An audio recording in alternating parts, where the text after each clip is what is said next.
हाँ जी बच्चों, कैसे हो आप सब। मैं आशा करती हूँ कि आप सभी अच्छे होंगे बच्चों, और आपकी पढ़ाई छुट्टियों में अच्छी चल रही होगी।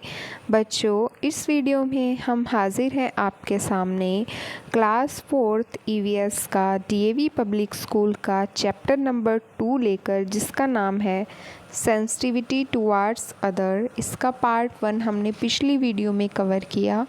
आप इसके पार्ट 1 की वीडियो डिस्क्रिप्शन से भी देख सकते हैं। मैं डिस्क्रिप्शन में इसका लिंक डाल दूँगी। ठीक है बच्चों, हम चैप्टर में हमेशा क्या करते हैं, इंग्लिश टू हिंदी ट्रांसलेशन करके समझाते हैं ताकि आपको समझने में आसानी हो सके बच्चों। ठीक है, तो चलिए अब हम इस चैप्टर को आगे रीड करना शुरू करते हैं। Living in a quite world. Quite का मतलब होता है बच्चों शांत। देखते हैं एक शांत दुनिया में रहना कैसा होता है। Anjali was born deaf.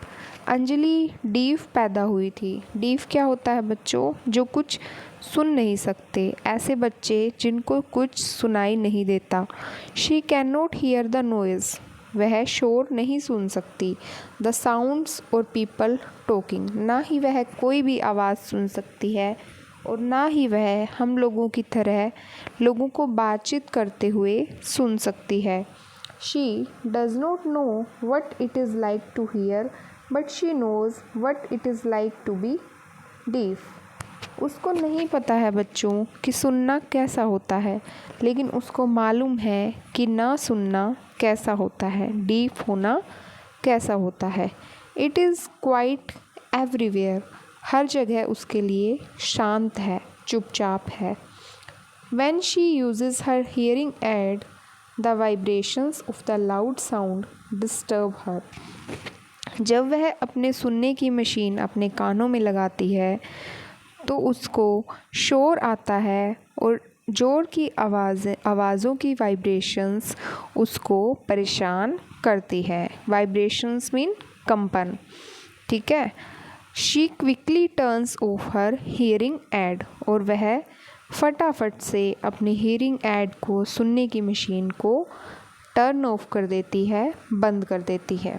ठीक है बच्चों। Hearing impaired deaf children are taught the sign language. बच्चों, जो बच्चे सुन नहीं सकते या फिर उन्हें हम हियरिंग इम्पेयर्ड चिल्ड्रन भी बोलते हैं, जो सुन नहीं सकते, उन्हें साइन लैंग्वेज सिखाई जाती है। साइन लैंग्वेज क्या होती है बच्चों, इशारों के माध्यम से भाषा सीखना।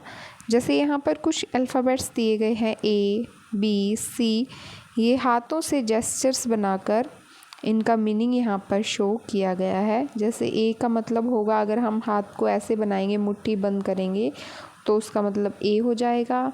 4 उंगलियां दिखाएंगे तो उसका मतलब B, और ऐसे ही Z तक के हमारे ये सारे अल्फ़ाबेट्स जेस्चर्स के माध्यम से यहाँ पर शो किए गए हैं। तो इसी को हम साइन लैंग्वेज बोलते हैं। तो साइन लैंग्वेज हियरिंग इम्पेयर्ड या फिर डीफ बच्चों के लिए बनाई गई है और उन्हें सिखाई जाती है। It is an organised system of gesture और mime used in place of speech. बच्चों, जैसे हमारी भाषा बोलने वाली होती है, ऐसे ही डीफ स्टूडेंट्स के लिए जेस्चर्स के माध्यम से उन्हें भाषा सिखाई जाती है। It is common among people who do not speak a common language or among people who are unable to speak or hear. यह उन लोगों के लिए भाषा है जो बच्चे बोल नहीं सकते और जो बच्चे सुन नहीं सकते। ठीक है, जो बच्चे हमारी तरह बातचीत नहीं कर सकते, हम सब की तरह नहीं सुन सकते, साइन लैंग्वेज उन बच्चों की हेल्प करती हैं। The diagram shows the hand movements used in finger spelling और साइन लैंग्वेज। यहाँ पर जो डायग्राम शो किया गया है, फिंगर्स के साथ जेस्चर्स यहाँ पर बनाए गए हैं, उन्हें ही हम साइन लैंग्वेज बोलते हैं। Each movement symbolises a letter of alphabet. यहाँ पर हाथ से जो भी पिक्चर बनाई गई है, उससे हर एक लेटर का हमें पता चलता है। They are used together with gestures for specific words और ideas which enable a hearing impaired person to converse with others। यहाँ पर जो जेस्चर्स हमें शो किए गए हैं बच्चों, जो हाथ से यहाँ पर इशारे बनाए गए हैं, वो एक वर्ड को इशारा करते हैं, हमें बताते हैं कि उस हाथ की उस मूवमेंट का मतलब क्या है, जो कि एक डीफ पर्सन को दूसरों के साथ बातचीत करने में हेल्प करते हैं। तो इसीलिए साइन लैंग्वेज का यूज़ किया जाता है। In earlier times most people believe that hearing impaired people were incapable of learning a language or of being educated in any way। पुराने समय में क्या माना जाता था बच्चों कि जो हियरिंग इम्पेयर्ड स्टूडेंट्स होते हैं, जिन बच्चों को सुनाई नहीं देता, वो कोई भी भाषा सीखने में सक्षम नहीं है और ना ही उन्हें किसी भी तरह पढ़ाया जा सकता है। But Pedro day Ponce, a Spanish monk, became the first teacher to teach these students। लेकिन पेड्रो डे पोंस नाम के एक स्पेन के मोंक ने क्या किया, ऐसे बच्चों को सिखाया, ठीक है, उनको पढ़ना सिखाया, उनको इशारों के माध्यम से बातचीत करना सिखाया। In 1620 Juan Pablo Bonet, another Spanish, wrote the first book for educating them।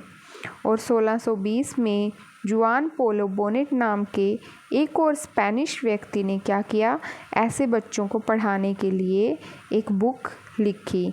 The book contained a manual alphabet similar to the one used today. और उस बुक में ऐसे ही अल्फ़ाबेट्स के माध्यम से बच्चों को सिखाया गया था, ठीक है बच्चों। Living in a dark world, ऐसे बच्चे जो अंधेरों की दुनिया में रहते हैं, जो देख नहीं सकते, ठीक है, जो बच्चे ब्लाइंड होते हैं। The visually impaired blind people learn to use their sense of touch to feel and anticipate. ऐसे बच्चे जो विजुअली इम्पेयर्ड है, जो बच्चे ब्लाइंड होते हैं, उन्हें हम विजुअली इम्पेयर्ड चिल्ड्रन भी बोल सकते हैं। ऐसे लोग जो देख नहीं सकते, वो टच करके, किसी चीज़ को छू करके फील करते हैं और अंदाज़ा लगाते हैं कि ये क्या चीज़ है। They read books that are different from ours, वे ऐसी किताबें पढ़ते हैं जो हमारी किताबों से अलग होती हैं। The pages of their books are thick and have rows of raised dots.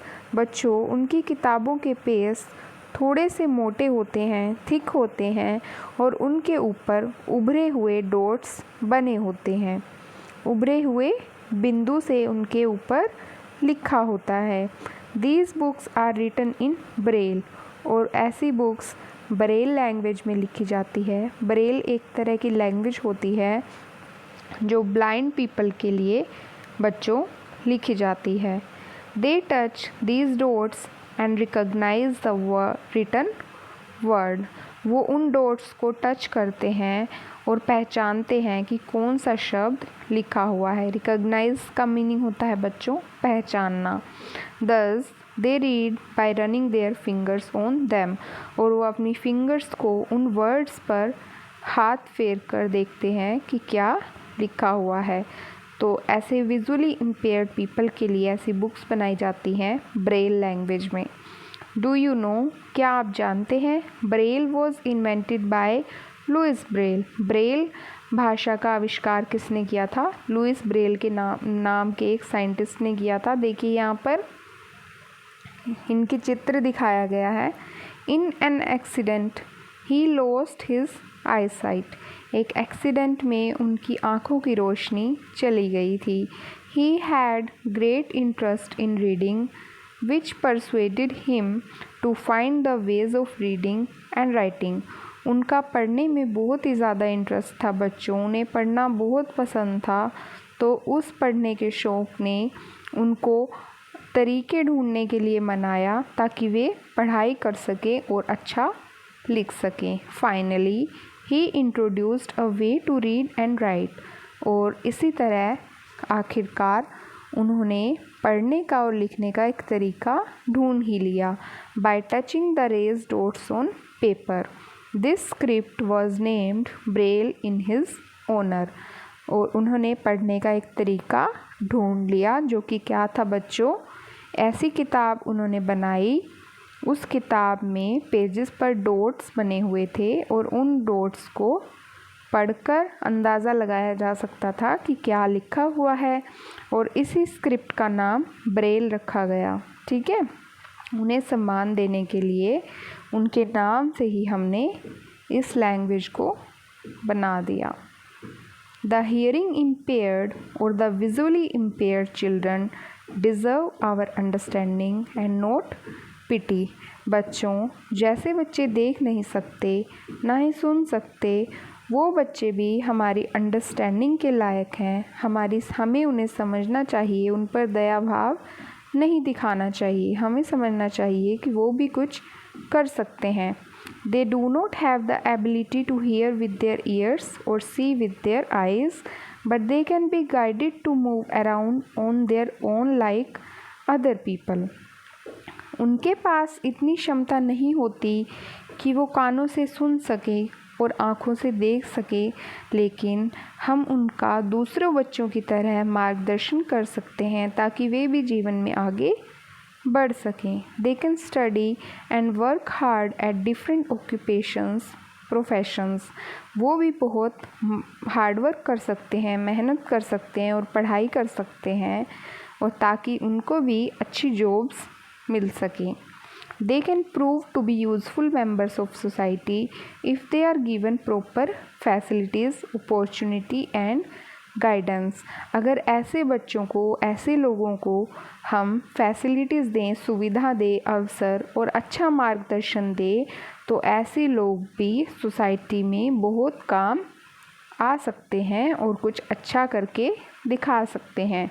We must give them respect. हमें हमेशा उनकी रिस्पेक्ट करनी चाहिए। Never be afraid to ask if they need any help. और हमें कभी भी उनकी मदद करने से डरना नहीं चाहिए, और टाइम टू टाइम हमें उनसे पूछते रहना चाहिए कि आपको कोई हेल्प की ज़रूरत है क्या।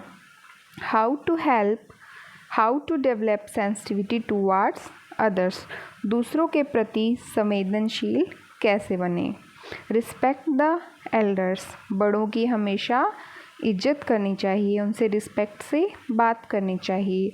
Do not make unkind remarks about anyone's physical appearance like children wearing braces, special shoes, spectacles etcetera.